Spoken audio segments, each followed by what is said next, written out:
ஆட்சியிலே இல்ல. இவங்க எதுக்கு லேப்டாப் கொடுக்குறாங்க? வந்துட்டீங்களா?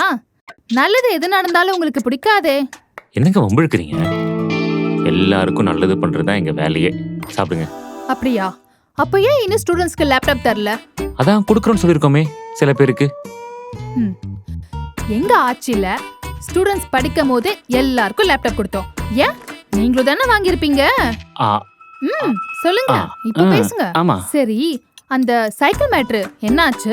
ஆ, அது அசம்பிள் பண்ணிட்டு இருக்காங்க. ரெடியானதும் கொடுத்துடலாம். கொடுத்துடலாம். ஏழைங்க பசி தீர்த்த அம்மா உணவகம். கரெக்ட்.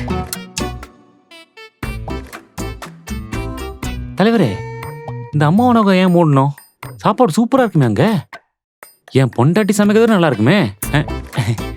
சரி, அந்த தாலிக்கு தங்க திட்டம் அப்படியே என்னன்னு கேளுங்க. ஹலோ தலைவரே, சரியா கேட்கல, இருங்க நான் வெளியே வந்து பேசுறேன். அப்படியே ஓடிடுங்க.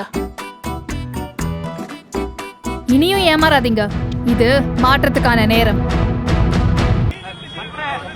இந்தியா கூட்டணியில் இருக்கக்கூடிய பல்வேறு மாநில முதலமைச்சர்கள்லாம் ராகுல் காந்தி உட்பட எல்லாருமே இங்க வந்து பிரச்சாரம் பண்றாங்க.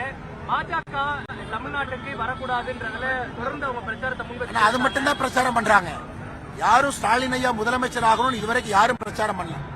அது ராகுல் காந்தி உட்பட எல்லோருமே பாஜக உள்ள வரக்கூடாதுன்னு பிரச்சாரம் பண்றாங்களோ தவிர 5 ஆண்டு காலம் திராவிட முன்னேற்ற கழகத்தினுடைய ஆட்சி சிறப்பா இருந்துச்சு, 5 ஆண்டு காலம் முதலமைச்சர் சிறப்பா இருந்தாரு, ஓட்டு போடுங்கன்னு யாரும் சொல்லல.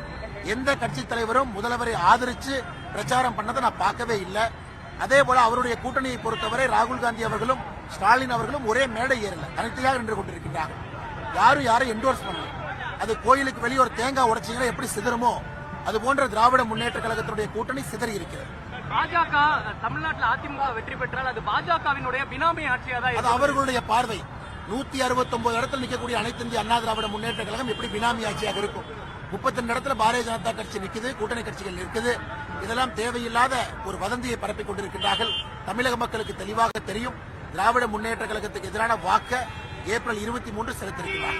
அதிமுக வெற்றி பெற்றால் பாஜகவினுடைய உறுப்பினர்கள் அமைச்சரவையில் இடம்பெறுவார்களா? இன்னைக்கு மிக தெளிவாக எல்லோரும் வெற்றி பெறப் போகின்றோம். இது என்னை பொறுத்தவரை இந்த நேரத்தில் தேவையில்லாத கேள்வி. அண்ணன் எடப்பாடி பழனிசாமி அவர்கள் தமிழகத்துடைய முதலமைச்சராக மே 4க்கு பிறகு தேசிய ஜனநாயக கூட்டணிக்கு ஆதரவாக ஒரு பெரிய அலை உருவாகி இருக்கிறது.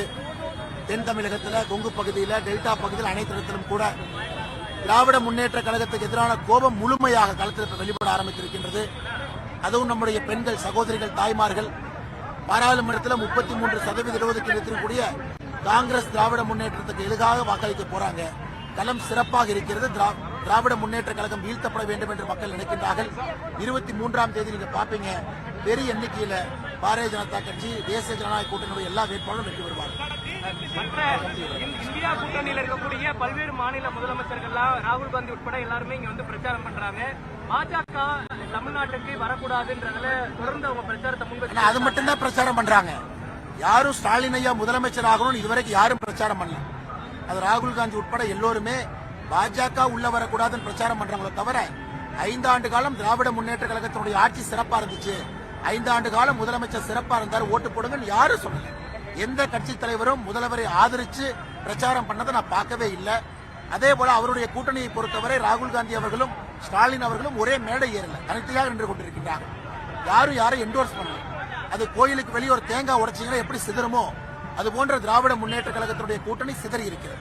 பாஜக தமிழ்நாட்டில் அதிமுக வெற்றி பெற்றால் அது பாஜகவினுடைய பினாமி ஆட்சியா தான். அது அவர்களுடைய பார்வை.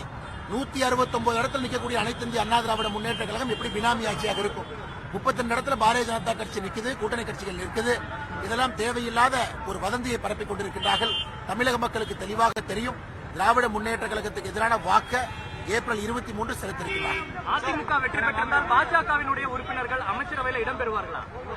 இன்னைக்கு மிக தெளிவாக எல்லோரும் வெற்றி பெறப் போகின்றோம். இது என்னை பொறுத்தவரை இந்த நேரத்தில் தேவையில்லாத கேள்வி. அண்ணன் எடப்பாடி பழனிசாமி அவர்கள் தமிழகத்துடைய முதலமைச்சராக மே 4க்கு பிறகு தேசிய ஜனநாயக கூட்டணிக்கு ஆதரவாக ஒரு பெரிய அலை உருவாகி இருக்கிறது. தென் தமிழகத்தில், கொங்கு பகுதியில், டெல்டா பகுதியில் அனைத்து இடத்திலும் கூட திராவிட முன்னேற்ற கழகத்துக்கு எதிரான கோபம் முழுமையாக களத்தில் வெளிப்பட ஆரம்பித்திருக்கின்றது. அதுவும் நம்முடைய பெண்கள், சகோதரிகள், தாய்மார்கள் பாராளுமன்றத்தில் 33% இடஒதுக்கீடு இருக்கக்கூடிய காங்கிரஸ் திராவிட முன்னேற்றத்துக்கு எதிராக வாக்களிக்க போறாங்க. களம் சிறப்பாக இருக்கிறது. திராவிட முன்னேற்ற கழகம் வீழ்த்தப்பட வேண்டும் என்று மக்கள் நினைக்கின்றார்கள். 23ஆம் தேதி நீங்க பாப்பீங்க, பெரிய எண்ணிக்கையில பாரதிய ஜனதா கட்சி, தேசிய ஜனநாயக கூட்டணியுடைய எல்லா வேட்பாளரும் வெற்றி பெறுவார்கள்.